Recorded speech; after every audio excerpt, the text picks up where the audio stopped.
I knew birthdays could be messy, but I never expected mine to end with my sister's hands shoving a cake into my face so hard the world snapped sideways. I remember the smear of frosting, the sting of blood mixing into it, and Rowan's laughter bright, sharp, deliberate as I hit the floor. People rushed in only to shrug. It was just a joke while my vision pulsed blue and white. I tried to believe them. I tried to stand. But the next morning at the ER, the doctor froze at my x-ray and asked me a question no sister should ever trigger. I grew up learning to swallow things, small hurts, sharp comments, moments that should have felt wrong but were brushed off as harmless. In my family, peace was a performance, and I played my part well. I was the quiet one, the steady one, the daughter who didn't need attention because, as Mom liked to say, Avery's strong. She can handle herself. What she meant was simpler. Rowan needed the spotlight more. Rowan was born 18 months after me, but you'd think she was the first child, the favorite child, the son we were all expected to orbit. She had that kind of presence, loud, dramatic, magnetic. When she walked into a room, Mom lit up. When I walked in, Mom softened polite, like she'd just remembered I existed. I learned early that Rowan's moods dictated the temperature of the entire house, and Marlene, our mother, did anything to keep her smiling. And me? I fit myself into the cracks. I tried not to question the small things, the way Rowan accidentally bumped me into the coffee table when we were 11. The way she whispered clumsy after I tripped down the stairs in high school. The way she insisted on carrying my bags at family gatherings.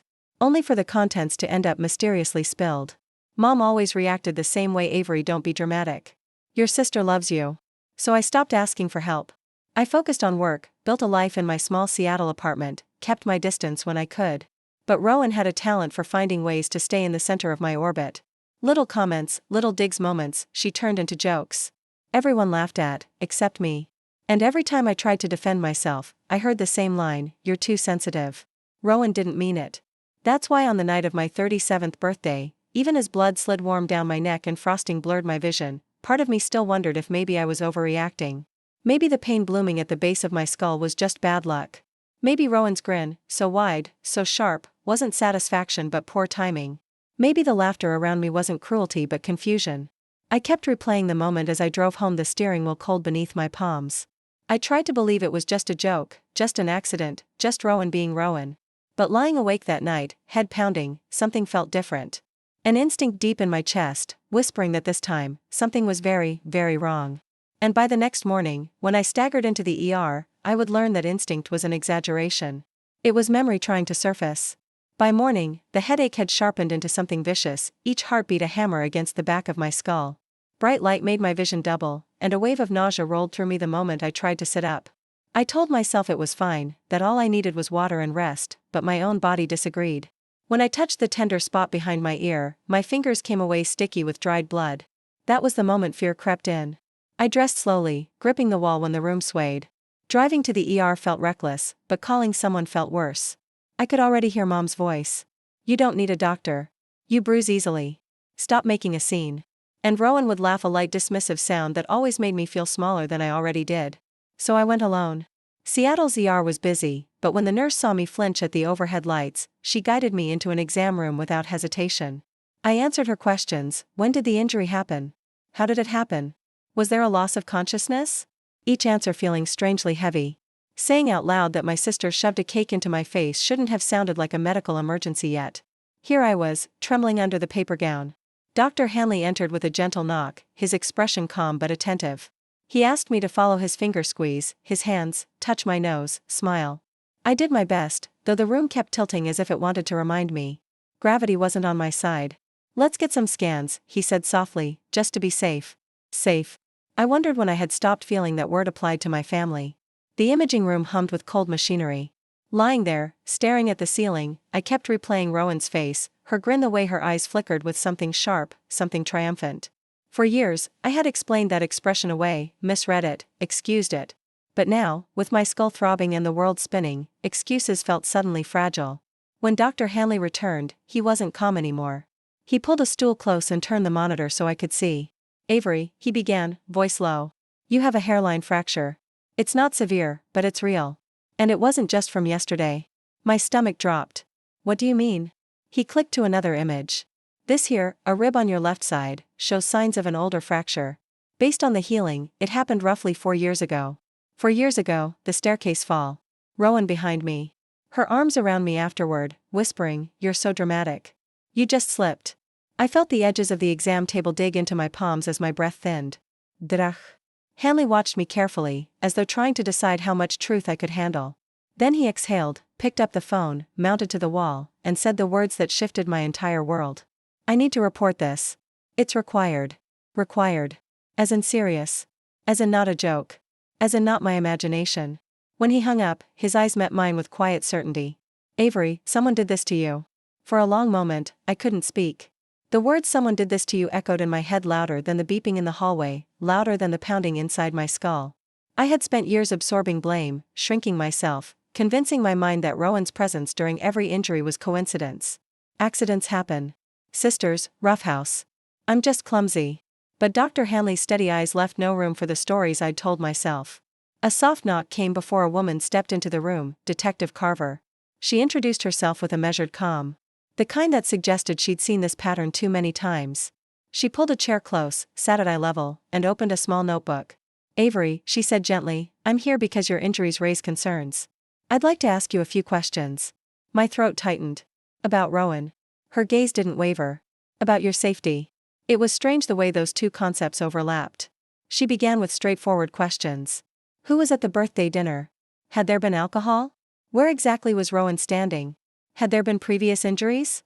Each answer landed heavier than the last. And when she asked if anyone had ever discouraged me from seeing a doctor after an accident, something inside me cracked open. "Yes," I whispered. "My sister." "Every time." Detective Carver wrote quietly, then looked up. "Did you believe her reasons I didn't know how to answer? Did I? Or did I just want to believe them because the alternative was unbearable?" I stared down at my trembling hands, remembering Rowan placing an ice pack on my ribs 3 years ago, insisting I didn't need medical bills, calling me overly dramatic. Remembering her scoffing when I tripped in the parking lot, joking loudly that I should be bubble-wrapped. Remembering her moving quickly to clean up any mess caused by my injuries, always positioning herself as the helpful one. "It's like she wanted to be the first person I turned to," I said quietly, "and the last person I doubted." Detective Carver nodded as though that made perfect tragic sense. Before she could ask the next question, the door flew open. My mother's voice cut through the room before I even registered her face. "Avery Lynn Dalton, what on earth are you telling these people?" She swept inside with Gerald in tow, her expression a storm of indignation and fear. Rowan wasn't with them yet. Somehow her presence clung to the room anyway. "A fracture," Mom demanded from a birthday joke. "This is ridiculous. Tell them you're confused. You bruise easily. You've always been sensitive." Sensitive. Dramatic. Overreacting. Words that had shaped my entire childhood now pressed against the bruised edges of my adulthood. Detective Carver stood posture, calm but unyielding. "Mrs. Dalton, I need you to step back. Your daughter is speaking with me privately." Mom's jaw tightened as she glared at me, betrayal twisting her features. Not betrayal of what Rowan might have done, but betrayal of the fact that I dared speak. And in that moment, something inside me shifted again, not a crack this time, but a settling, a decision. For the first time in my life, I didn't shrink. "Mom," I said, voice steady, despite the tremor beneath it, "I'm not confused." Her eyes widened, furious and disbelieving. I turned fully toward Detective Carver. "I want to continue." Detective Carver didn't waste time once I gave consent. She asked Mom and Gerald to step outside, and despite Mom's protests, the detective's tone made it clear this wasn't optional. When the door finally closed, the room felt strangely lighter, as if removing my mother's presence untangled a knot I'd carried for decades. Carver sat again. "Avery, I'm going to be honest with you. The pattern you've described, the injuries, the minimization, the pressure not to seek medical help, it's concerning. And combined with what Dr. Hanley found, we need to treat this seriously." I nodded, though the reality of what she implied hovered just out of reach, too large to take in all at once. "We've requested the restaurant's security footage," she continued, "and we'll be talking to every witness at your birthday. For now, I want you to focus on your safety. Do you feel safe going home?" The question stunned me more than the diagnosis. Safe. The word felt foreign, like it belonged to other people's families. "I'm not sure," I admitted. Carver softened. "That's an honest answer. It's a start." Before she could explain next steps, the door cracked open again. This time it was Elise, my aunt. She hovered hesitantly in the doorway until Carver nodded permission for her to enter. Elise stepped inside, her eyes glossy with something that looked too heavy to carry alone. "Avery," she whispered, "I should have come sooner." Her voice trembled, and when she reached for my hand, hers was cold. "I tried calling you last night," she said. "But when I didn't reach you, I..." Had a feeling something wasn't right. She looked at Carver. Detective, can I speak to you both? I have information. Carver motioned for her to sit. Go ahead. Elise swallowed hard. I've seen Rowan hurt Avery before. My entire body stilled. Elise continued, voice shaking. When Avery was little, there were moments small at first that I didn't know how to explain. I told myself it was sibling rivalry or accidents or kids not knowing their strength. But as they got older, Rowan changed. Or maybe I finally saw it clearly. She wrung her hands. I saw her push Avery on the stairs once. Avery was maybe 15. Everyone thought she slipped. But I was standing at the top landing. Rowan shoved her. Hard. My breath caught. I remembered that fall, how Mom scolded me for ruining the holiday photos with a bruised cheek, how Rowan hovered next to me offering cookies and fake sympathy. Elise wasn't finished. And 4 years ago, after Eleanor's funeral, she took a trembling breath. I overheard something. Rowan found out about the Victorian house. She didn't say it to your face, Avery, but she was furious.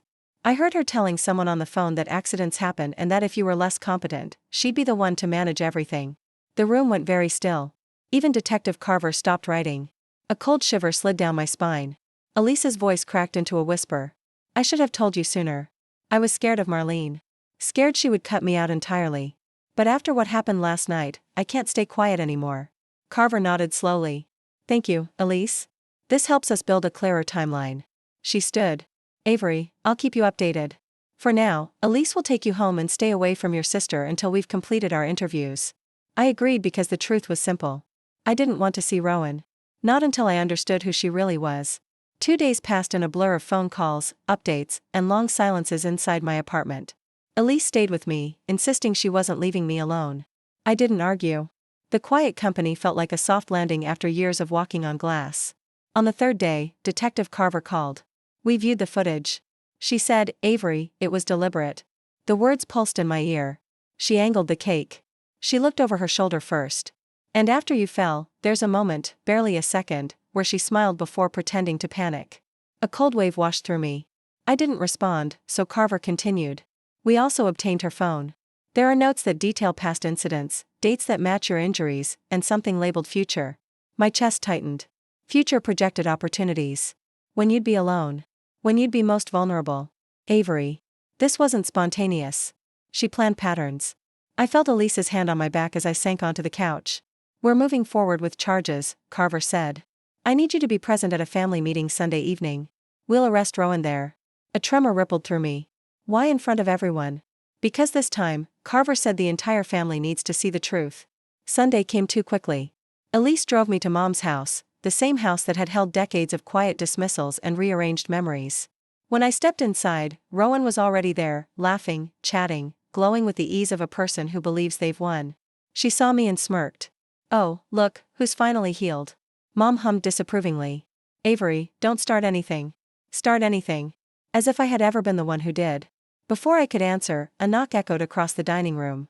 Detective Carver stepped inside with 2 officers. Rowan Dalton, she said, voice clear, you're under arrest. The room erupted. Mom shouted, this is absurd. Gerald backed away pale. Elise stayed rigid beside me. But Rowan, her transformation was instant. The pleasant facade drained, replaced by something sharp and feral. You're kidding, Rowan said, laughing too loudly. For what? A birthday joke. Carver didn't flinch. For assault. And for evidence found in your possession indicating intent to cause future harm. Rowan's eyes flicked toward me, narrowing. You think you're so perfect, Avery? You think you deserve that house? You think Eleanor loved you more, she only pitied you? Mom gasped. Rowan kept going, unraveling in real time. I've cleaned up after her my whole life. She was always pathetic, always fragile, and everyone acted like I should feel guilty for being stronger. Carver cut in. That's enough. But Rowan lunged forward, pointing at me with trembling rage. You ruined everything the day you were born. And there it was, the truth she'd hidden beneath 22 years of smiles. The officer stepped in, cuffing her wrists as she thrashed. Mom, tell them. Tell them Avery is exaggerating. Tell them. But Marlene wasn't moving. Her face had gone ghostly white, eyes wide with a dawning horror I'd never seen before. Maybe for the first time, she finally understood the monster she had protected. Rowan's voice cracked into a scream as she was led out of the house. And I stood there, heart pounding, realizing the world had shifted again, this time in my favor. The aftermath unfolded quietly, almost gently, as if the world was trying to hand me a softness I'd never been allowed before. Within weeks, Rowan accepted a plea arrangement, supervised probation, mandatory therapy, and a long-term order preventing her from coming near me. It wasn't dramatic, but it was justice, steady, undeniable. Mom barely spoke during the hearings. When the evidence was read aloud, the footage, the notes, the old injuries, something in her seemed to collapse inward. One afternoon, she called to tell me she'd started therapy. Not for Rowan. For herself. For the years she spent denying what she didn't want to see. I didn't know what to say, so I said the only honest thing: I hope it helps. The Victorian house became my quiet refuge. Restoring it felt like restoring myself room by room, memory by memory. And when I opened the doors as the first meeting space for the Eleanor Center, a resource hub for people trying to untangle family-made wounds, I felt something I'd never felt growing up: safe, seen, free. Some people say family loyalty means enduring anything, but I've learned that real loyalty, real love doesn't demand silence in the face of harm. It protects, it heals, and sometimes it requires walking away from the people who taught you to doubt your own pain. I'm still learning what a healthy life looks like, still finding my footing inside the freedom I never expected to have. But if my story proves anything, it's that truth doesn't just break things apart. It clears space for something better. If you've ever carried a wound like mine, share your story below. And if you want more real stories like this, make sure you're subscribed. You're not alone.